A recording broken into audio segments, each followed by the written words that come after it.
Islam is a disciplined way of life, a beautiful system which includes laws, limits, and boundaries without neglecting the essence of spirituality.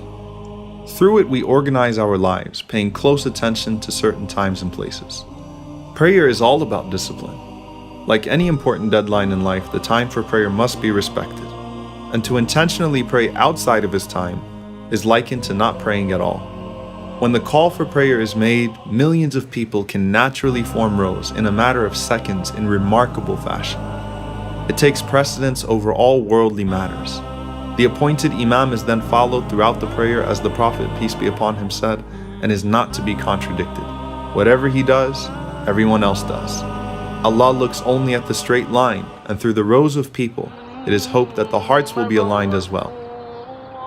Not to mention Ramadan, which represents the highest level of spiritual, physical, and emotional discipline. No matter how hungry you are, you're forced to learn self-restraint and hold yourself back, and the clock becomes a glaring "do not eat" sign. Your entire day is structured in accordance with the times of prayer, and in Ramadan, you know exactly when Fajr and Maghrib are.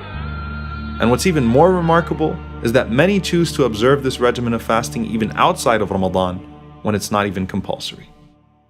Think of your zakah as God-given taxes. Except with these taxes, your money solely goes towards the cause of the poor and needy. The calculations, laws, and stipulations governing zakah are precise. Hajj is the greatest display of order in the world. Getting millions of people in such close proximity to dress, move, and worship in such stunning compliance is a testimony to the power of his call. Our Prophet, peace be upon him, was keen on teaching people to be disciplined and respect the law and system in both religious and worldly affairs. He warned that no two people should even travel without one of them being appointed as a leader of the two, and commanded that customs which do not contradict faith should be respected by the believers. Many times we disregard order and discipline, thinking that we are the exceptions to the law. And when we do that, so does everyone else. And I mean everyone. Why am I bringing all of this up?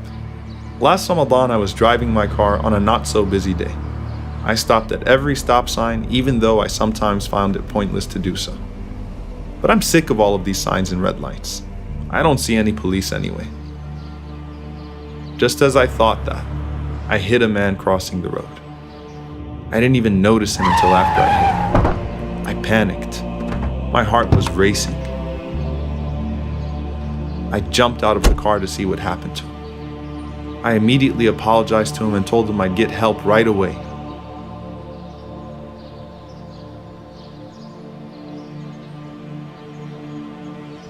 And as I took my cell phone out to make that call, he insisted that I don't, and said it was his fault because he was the one that ran across without looking in both directions, and that there was no stop sign or crosswalk for him to be able to do that anyway, and that he was fine and that there was no need for anyone to get in trouble.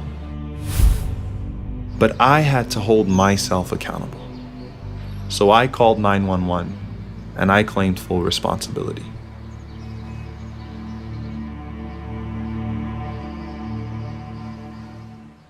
When I think of what happened that day, even though the fine was pretty hefty, I have no regrets for punishing myself.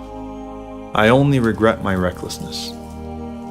You know, you might think that that stop sign or red light is pointless, or that you, unlike others, are actually in control when you text and drive. But all of these things are meant to ensure the safety and security of people. And that's part of faith as well.